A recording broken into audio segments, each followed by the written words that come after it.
Sa iba pang balita, nilinaw ng Philippine National Police na hindi pamumulitika ang pagpapasuot ng kulay pulang damit sa mga pulis na dineploy sa proclamation rally ng Alyansa para sa Bagong Pilipinas sa Davao del Norte noong pong Sabado.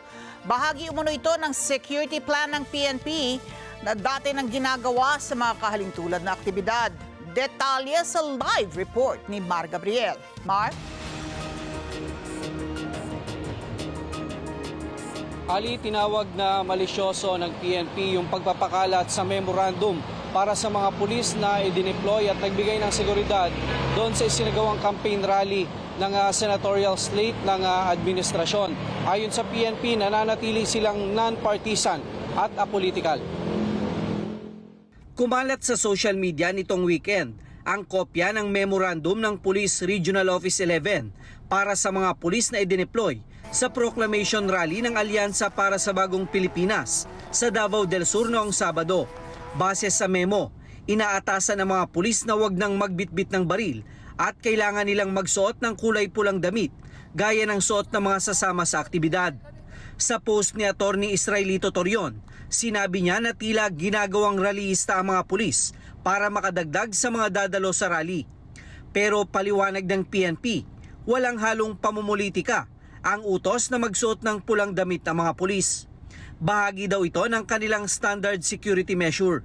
Ang ibig po sabihin noon, nung kaya po sila na pula, ang tawag po dyan sa intelligence operations, camouflaging.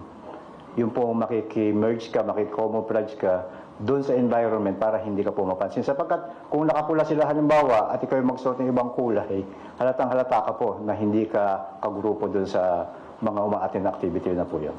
Sa hiwalay na pahayag, sinabi ni Davao City Police Office Acting Director, Police Colonel Hansel Marantan, na ang mga pulis na pinagsuot ng pulang damit ay bahagi ng inner security bilang reinforcement sa Presidential Security Command, lalo't dumalo sa aktibidad si Pangulong Ferdinand Marcos Jr.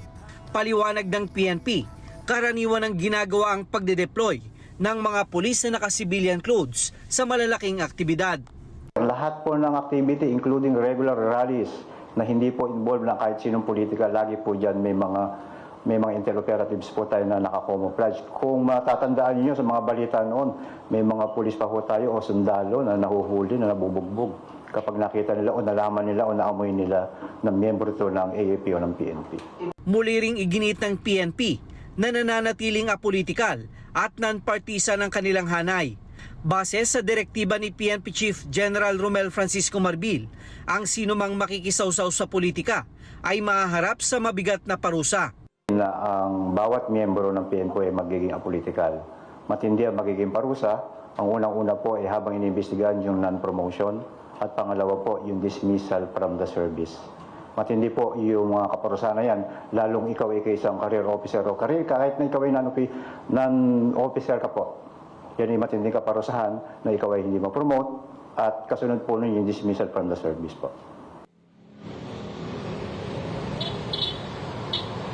Ali, iniimbestigahan na ngayon ng PNP kung sino yung responsable sa pagpapakalat ng nasabing memo na para lang sana sa kanilang mga tauhan. Hinikayat din nila ang publiko na iwasan na yung pagpapakalat ng kopya niyan sa social media dahil nagdudulot lang yan ng kalituhan at misinformation. Ali? Okay, bukod nga dyan sa kailangang imbestigahan kung paano kumalat yung isang internal document na yan, how it was leaked. Ang isa pa ang kine-question nila kung bakit hindi inarmasan itong mga pulis na ito na pinagpula at pinakalat na camouflaging daw, na makihalubilo na tila supporters na kaya pinagpula. Bakit walang armas, Mar? Yes, Ali, kasama yon sa standard operating procedure dahil kung nakasibilyan ka nga at may makapkap sa yung baril, yung mga katabi mo na nagpapanggap ka nga na isa sa kanila, na sibilyan ka, malamang mahuhuli ka. At ang purpose talaga niya, kaya ka humahalo dyan para makilala nga na isa ka sa kanila, kasama ka sa grupo at mabantayan mo yung kilos din ng ibang individual na nais manggulo. Usually kasi yung mga individual na nanggugulo sa ganyan mga aktibidad, nagko-camouflage din, nagpapanggap din nakasama doon sa grupo ng mga nagrarally. So yan yung kina-counter nitong PNP. Kaya mga operatiba mismo ay humahalo rin sa Miron, no, para matukoy nila yung mga masamang plano ng mga masasamang loob. Ali. Okay, maraming salamat, Mar Gabriel, nagulat live. Maraming salamat sa inyo pong pagsubaybay sa Mata ng Agila Primetime. Para malaman ang matatag, matapang at matapat na mga balita, i-follow lamang at mag-subscribe sa @net25 TV.